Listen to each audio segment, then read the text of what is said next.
Hi friends, ഇന്ന് നമ്മൾ discuss ചെയ്യാൻ പോകുന്നത് unit 1 introduction to academic writing. അതിലെ പ്രധാനപ്പെട്ട സെക്ഷൻസ് ആണ് ഇന്ന് നമ്മൾ ഡിസ്കസ് ചെയ്യുന്നത്. Definition of academic writing, blind peer reviewing, plagiarism, honour code, academic and non academic റൈറ്റിംഗിന്റെ വ്യത്യാസങ്ങൾ. First, how do you define academic writing? ഒരു അക്കാദമിക് റൈറ്റിംഗ് എന്ന് വെച്ചാൽ വിദ്യാർത്ഥികൾ എഴുതുന്ന എല്ലാത്തരം എഴുത്തുകളെയും അക്കാദമിക് റൈറ്റിംഗ് എന്ന് വിളിക്കാം. ഒരു സ്കോളർ വേറൊരു സ്കോളറിനു വേണ്ടി എഴുതുന്നതാണത്. കൃത്യത, നിഷ്പക്ഷത, ലോജിക്കൽ ചിന്ത, കൃത്യമായ വിഷയങ്ങൾ, ശരിയായ വാക്കുകളുടെ ഉപയോഗം എന്നിവയാണ് അക്കാദമിക് എഴുത്തിന് വേണ്ടത്.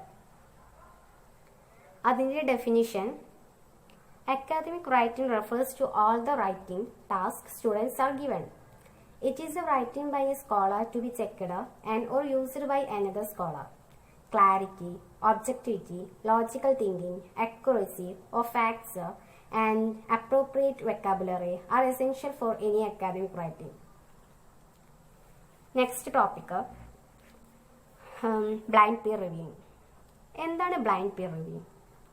പ്രസിദ്ധീകരിക്കാനായി ഒരു അക്കാദമിക് റൈറ്റിംഗ് കൊടുക്കുമ്പോൾ അത് ബ്ലൈൻഡ് പീർ റിവ്യൂ എന്ന ഒരു പ്രോസസ്സിന് വിധേയമാകും. ഇതിനർത്ഥം എഡിറ്റർ ഈ ലേഖനം പേര് വെക്കാതെ കുറച്ച് നിരൂപകർക്ക് കൊടുക്കും.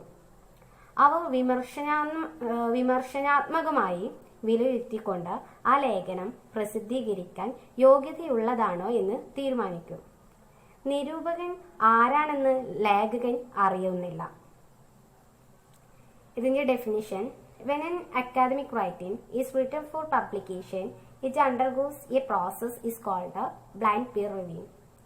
This means the editor gives the article without the name of author to other reviewers. They decide if it is worth publishing. The identity of the reviewers is not revealed to the author of the paper. അടുത്ത topic plagiarism. Plagiarism എന്ന് വെച്ചാൽ ഒരു മോഷനാണത്. അസന്മാർഗികവും ശിക്ഷയർഹിക്കുന്ന ഒരു കുറ്റകൃത്യവുമാണത്. മറ്റുള്ളവരുടെ ആശയങ്ങൾ നമ്മൾ കടമെടുക്കുമ്പോൾ അവ quotation മാർക്കിട്ട് വേർതിരിക്കണം. അതിൻ്റെ ഉറവിടം വെളിപ്പെടുത്തുകയും വേണം. Definition: plagiarism is A stealing. It is very unethical and serious offence. If you want to borrow someone else's idea or ideas, separate it from your writing by putting the borrowed material in quotations marks and acknowledge its author in the right place. Next topic, honour code. ഒരു കൂട്ടം നിയമങ്ങളും സാന്മാർഗിക തത്വങ്ങളുമാണിത്. Academic സമൂഹത്തിൽ അംഗങ്ങൾ എങ്ങനെ സത്യസന്ധമായി പെരുമാറണം എന്നതാണ് ഇതിൻ്റെ സത്ത. വിശ്വസിക്കാൻ കൊള്ളുന്നവരാണ് അക്കാദമിക് സമൂഹത്തിലെ അംഗങ്ങൾ എന്ന തത്വത്തെ ഊട്ടിയുറപ്പിക്കുന്നതാണിത്. ഈ തത്വത്തിന് എതിരായി പെരുമാറുന്നവർക്ക് പലവിധ വിലക്കുകൾ നേരിടേണ്ടി വരും. ചിലപ്പോൾ ഇത് ലംഘിക്കുന്നവരെ കോളേജിൽ നിന്ന് തന്നെ പറഞ്ഞു വിട്ടെന്ന് വരും. അക്കാദമിക് കമ്മ്യൂണിറ്റിയിൽ സത്യസന്ധത നിലനിർത്താനാണ് ഇത് ശ്രമിക്കുന്നത്. അമേരിക്കയിലെ പല യൂണിവേഴ്സിറ്റികളും ഓണർ കോഡ് നിലവിൽ കൊണ്ടുവന്നിട്ടുണ്ട്. Definition: an honor code is a set of rules or ethical principles governing an academic community based on ideals that define what constitutes honorable behavior within that community. The use of an honorable code depends on the notion that people can be trusted to act honorably. Thus, who are in violation of the honor code can be subjected to various sanctions, including expulsion from the institution. Honor codes are used to deter academic dishonesty. Many universities in America have honor codes.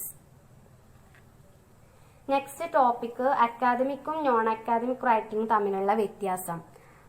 അതിൽ നമ്മൾ academic മെറ്റീരിയലും non academic മെറ്റീരിയലും എന്താണെന്ന് ആദ്യം പഠിക്കാം. Academic material എന്ന് പറയുന്നത് books, പുസ്തകങ്ങൾ, university database, Peer reviewed journals, seminar or conference papers, thesis, dissertations, research reports. അതാണ് അക്കാദമിക് മെറ്റീരിയലിൽ ഉൾപ്പെടുന്നത്. ഇനി non academic material news papers, magazines, news website and online news feeds, radio, television, videos from YouTube and other video sharing sites, most websites, social media sites, mobile networking applications, അതൊക്കെയാണ് non academic materials. ഇനി നമ്മൾ ഒരു academic എസ്സേസും non academic എസ്സേസും തമ്മിലുള്ള വ്യത്യാസങ്ങൾ നോക്കാം. Academic essay എന്താണ്? ഒരു formal language ആണ്. Technical words typical to the discipline. അതായത് ഔപചാരിക ഭാഷ വിഷയത്തിന് ചേർന്ന പ്രത്യേക തരം വാക്കുകളാണ് അക്കാദമിക് എസ്സേസിൽ ഉണ്ടാവുക. എന്നാൽ നോൺ അക്കാദമിക് എസ്സേസിൽ സാധാരണ വാക്കുകളും അനൗപചാരികമായ ഉപയോഗങ്ങളും ആയിരിക്കും. Simple and high frequency words and phrases found in informal conversations. പിന്നെ അക്കാദമിക് എസ്സേസിൽ ടെക്നിക്കൽ ആൻഡ് ഫോർമൽ വെക്കാബുലറി ആയിരിക്കും. അതായത് സാങ്കേതിക ഔപചാരിക വാക്കുകളായിരിക്കും. നോൺ അക്കാദമിക് എസ്സേസിൽ non technical and simple vocabulary. Academic എസ്സേസിൽ ഫോർമൽ ഇൻട്രൊഡക്ടറി പാരഗ്രാഫ് ആയിരിക്കും. നോൺ അക്കാദമിക് എസ്സേസിൽ ഷോർട്ട് ഇൻട്രൊഡക്ഷൻ ആയിരിക്കും. പിന്നെ അക്കാദമിക് എസ്സേസിൽ വരുന്നത് ബോഡി പാരഗ്രാഫ് ഒക്കെ നല്ല ലോങ് ആയിരിക്കും. എന്നാൽ നോൺ അക്കാദമിക് എസ്സേസിൽ main body paragraph are shorter. പിന്നെ അക്കാദമിക് എസ്സേ റഫറൻസ് ചെയ്യും. നോൺ അക്കാദമിക്കിൽ quotes and ideas from non academic source, അതായത് ആശയങ്ങളും കൊട്ടേഷനുകളും അക്കാദമിക് അല്ലാത്ത ഉറവിടങ്ങളിൽ നിന്നുമായിരിക്കും. പിന്നെ അക്കാദമിക് എസ്സേസിൽ writing stand on the issue, ഈ വിഷയത്തിൽ എഴുത്തുകാരന്റെ നിലപാടായിരിക്കും. എന്നാൽ നോൺ അക്കാദമിക്കിൽ author expressed his opinion directly by using I, അത് ഞാൻ എന്ന് ഉപയോഗിച്ചുകൊണ്ട് എഴുത്തുകാരൻ സ്വന്തം അഭിപ്രായം പറയും. പിന്നെ അക്കാദമിക് എസ്സേസ് ടാബിൾസ് ഉണ്ടായിരിക്കും, പ്രിസൈസ് ഫിഗേഴ്സ് ഉണ്ടായിരിക്കും, അതായത് കൃത്യതയുള്ള കണക്കുകളൊക്കെ ആയിരിക്കും. എന്നാൽ നോൺ അക്കാദമിക്കിൽ നോ ടാബിൾസ് ആൻഡ് ഫിഗേഴ്സ്, ടാബിളുകളും ഫിഗറുകളൊന്നും ഉണ്ടാവില്ല. പിന്നെ അപ്രോക്സിമേറ്റ് ആയിട്ടുള്ള ഫിഗേഴ്സ് ആയിരിക്കും. ഉള്ള ഫിഗറുകൾ ഏകദേശ കണക്കുകളായിരിക്കും. പിന്നെ അക്കാദമിക് എസ്സേ എന്ന് പറയുന്നത് bibliography or work cited and notes, അതായത് ബിബ്ലിയോഗ്രഫി ഉപയോഗിച്ച പുസ്തകങ്ങൾ അല്ലെങ്കിൽ അവസാന നോട്ടുകളൊക്കെ ആയിരിക്കും. എന്നാൽ നോൺ അക്കാദമിക്കിൽ no bibliography, works cited and notes, bibliography ഒന്നും ഉണ്ടാവില്ല. പിന്നെ ഒരു അക്കാദമിക് എസ്സേസിൽ എ ക്ലിയർ കൺക്ലൂഷൻ ഉണ്ടായിരിക്കും, കൃത്യതയുള്ള ഒരു കൺക്ലൂഷൻ ഉണ്ടായിരിക്കും. എന്നാൽ നോൺ അക്കാദമിക്കിൽ പെട്ടെന്നുള്ള ഒരു അനൗപചാരികമായിട്ടുള്ള ഒരു അവസാനമായിരിക്കും, ഇൻഫോർമൽ കൺക്ലൂഷൻ ആയിരിക്കും. അതാണ് അക്കാദമിക് എസ്സേസും നോൺ അക്കാദമിക് എസ്സേസും തമ്മിലുള്ള പ്രധാനപ്പെട്ട വ്യത്യാസങ്ങൾ. ഇനി നമ്മൾ ഇത്രയും ഭാഗങ്ങളാണ് ഏറ്റവും പ്രധാനപ്പെട്ട സെക്ഷൻസ് ഈ പാഠത്തിൽ നിന്ന്. ഇനി നമ്മൾ ജസ്റ്റ് ആ ബുക്കൊന്ന് വായിച്ചു നോക്കണം. Thank you. Academic ready to learn academic writing. Academic writing പഠിക്കാനുള്ള തയ്യാറെടുപ്പ് എങ്ങനെയെന്നാണ് നമ്മൾ ഇനി പറയുന്നത്. സ്റ്റാർട്ട് ഫ്രീ റൈറ്റിംഗ്, സ്വതന്ത്രമായി എഴുതി തുടങ്ങുക. ഗ്രാമർ, സ്പെല്ലിംഗ്, ലോജിക്കൽ ഓർഡർ മുതലായവയെ പറ്റി ആകുലപ്പെടാതെ കുറച്ചു നേരം എന്തിനെ പറ്റിയെങ്കിലും സ്വതന്ത്രമായി എഴുതുക. അതായത് ഒരു കളി തുടങ്ങുന്നതിന് മുമ്പ് കളിക്കാർ വാമപ്പ് എക്സസൈസുകൾ ചെയ്യുന്നത് നിങ്ങൾ കണ്ടിട്ടുണ്ടല്ലോ. അതുപോലെ തന്നെ നിങ്ങൾ ഇവിടെ എഴുതുന്നത് ആരും നോക്കി നിങ്ങളുടെ തെറ്റുകൾ കണ്ടുപിടിക്കാൻ ശ്രമിക്കുകയില്ല. അതുകൊണ്ട് തന്നെ ധൈര്യമായിട്ട് എഴുതുക. Next step, keep A journal. ഒരു ജേണൽ എഴുതി തുടങ്ങുക. ഒരു നോട്ട് ബുക്കിലോ ഡയറിയിലോ എന്തെങ്കിലുമൊക്കെ എഴുതുന്ന ഒരു സ്വഭാവം വളർത്തിയെടുക്കുക. നിങ്ങൾ കണ്ട ആളുകളെ പറ്റിയോ നിങ്ങൾക്ക് ഇഷ്ടപ്പെട്ട എന്തെങ്കിലും സംഭവങ്ങളെ പറ്റിയോ നിങ്ങൾക്ക് എഴുതാം. വലിയ എഴുത്തുകാരെല്ലാം തന്നെ ജേണൽ എഴുതുന്നവരായിരുന്നു. ഇംഗ്ലീഷ് കവിയായ വേഡ്സ്വർത്ത് പറഞ്ഞു, നിങ്ങളുടെ ഹൃദയത്തുടിപ്പുകൾ കൊണ്ട് പേപ്പർ നിറയ്ക്കുക.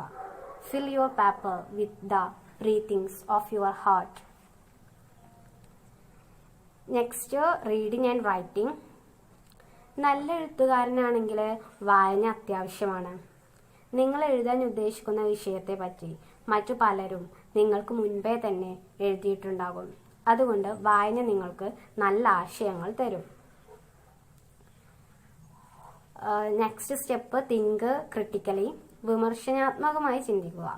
അതായത് നല്ലപോലെ എഴുതണമെങ്കിൽ കൃത്യതയോടും ചിട്ടയോടും കൂടിയുള്ള ചിന്ത വേണം. എഴുത്തും ചിന്തയും പരസ്പര പൂരകങ്ങളാണ്. ചിന്ത എഴുത്തിനെ നന്നാക്കും, എഴുത്ത് നിങ്ങളുടെ ചിന്തകൾക്ക് ശക്തി പകരും. Next step, develop research skills. ഗവേഷണ രീതികൾ മനസ്സിലാക്കുക. അതായത് ഗൗരവപരമായ ഏതെങ്കിലും എന്ത് അന്വേഷണത്തെയും നമ്മൾ റിസർച്ച് എന്ന് വിളിക്കും. അതായത് ഉത്തരങ്ങൾ കിട്ടാനായി ഉറവിടങ്ങൾ തേടുകയാണ് റിസർച്ചിൽ ചെയ്യുന്നത്. ഒരു എക്സാമ്പിൾ പറയുകയാണെങ്കിൽ, നിങ്ങൾ മുംബൈ സന്ദർശിക്കണം എന്ന് തീരുമാനിച്ചാൽ അവിടെ ഏതെല്ലാം സ്ഥലങ്ങളിൽ പോകണം, അവിടുത്തെ കാലാവസ്ഥ എങ്ങനെയാണ്, ആകെ എത്ര ചിലവുണ്ടാവും, അതൊക്കെ നിങ്ങൾ ചിന്തിക്കാറില്ലേ? അതുപോലെ തന്നെ നമ്മൾ എഴുതുമ്പോഴും ഒരു ഗവേഷണ രീതി ഉണ്ടാവണം. ലാസ്റ്റ് ടോപ്പിക് എന്ന് പറയുന്നത്, ലാസ്റ്റ് സ്റ്റെപ്പ് എന്ന് പറയുന്നത്, learn the language of your discipline. നിങ്ങളുടെ വിഷയത്തിലെ പ്രത്യേക ഭാഷ പരിശീലിക്കുക. അതായത് നിങ്ങളുടെ വിഷയത്തിൽ എപ്പോഴും ഉപയോഗിക്കുന്ന വാചകങ്ങൾ മുതലായവ മനസ്സിലാക്കുക. സാഹിത്യം പഠിക്കുന്ന ഒരു കുട്ടിയാണെങ്കിൽ ഉപമ, രൂപകം, ഇമേജറി, പേഴ്സോണിഫിക്കേഷൻ എന്നിവയൊക്കെ പറ്റി അറിഞ്ഞിരിക്കണമല്ലോ. അതുപോലെ തന്നെ നിങ്ങളുടെ വിഷയത്തിലെ പ്രത്യേക ഭാഷ നിങ്ങൾ